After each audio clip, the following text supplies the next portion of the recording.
Merhaba arkadaşlar, VİDEO TV'ye hoş geldiniz. Yine bir slime videosuyla karşınızdayım.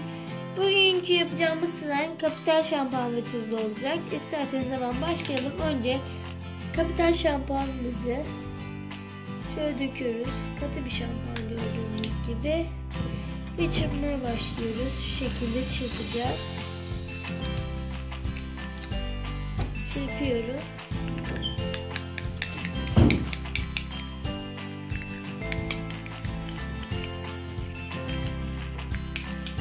İyice de çırpın.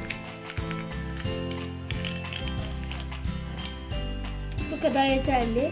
Evet, şimdi içine birazcık tuz ekliyoruz.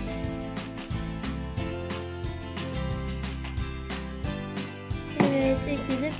Hızlı şimdi çırpıyoruz. Beklerseniz gerçekten tuz onu cıpcık hale getiriyor ve ziyan oluyor bütün. Kaldırayım, yeri çarpıyor ve tuz kirliliği oluyor.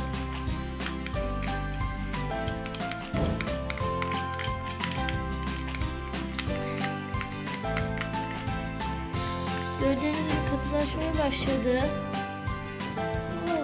Çıktı dışarı gör. Arkadaşlar.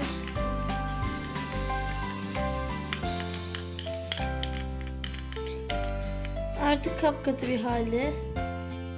Gerçekten gerçek slime gibi. Aşırı tuz eklerseniz ne hale geleceğini biliyorsunuzdur. O yüzden ben tuz daha eklemeyeceğim. Şimdi bunu şöyle bir 5-10 dakika buzdolabının buzluk kısmında bekletin. Güzelce. Ben bekletip geliyorum. Evet arkadaşlar, dolaptan çıkarttım. Gördüğünüz gibi gayet katı. Şöyle şunu da koyayım. Elime alıyorum. Oo, gerçekten çok eğlenceli. Arkadaşlar gördüğünüz gibi harika bir slime oluyor kapitalden. Ben elime biraz krem sürdüm. Siz de sürerseniz harika bir şekilde oynayabilirsiniz. Çünkü hiç yapışmıyor. Ve çok eğlenceli bir slime oluyor. Yumuşacık. Oh.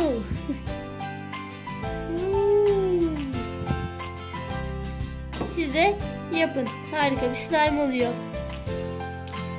Evet arkadaşlar, bu arada bu video bu kadardı. Beğendiyseniz beğen butonuna tıklamayı ve kanalıma abone olmayı unutmayın. Görüşürüz.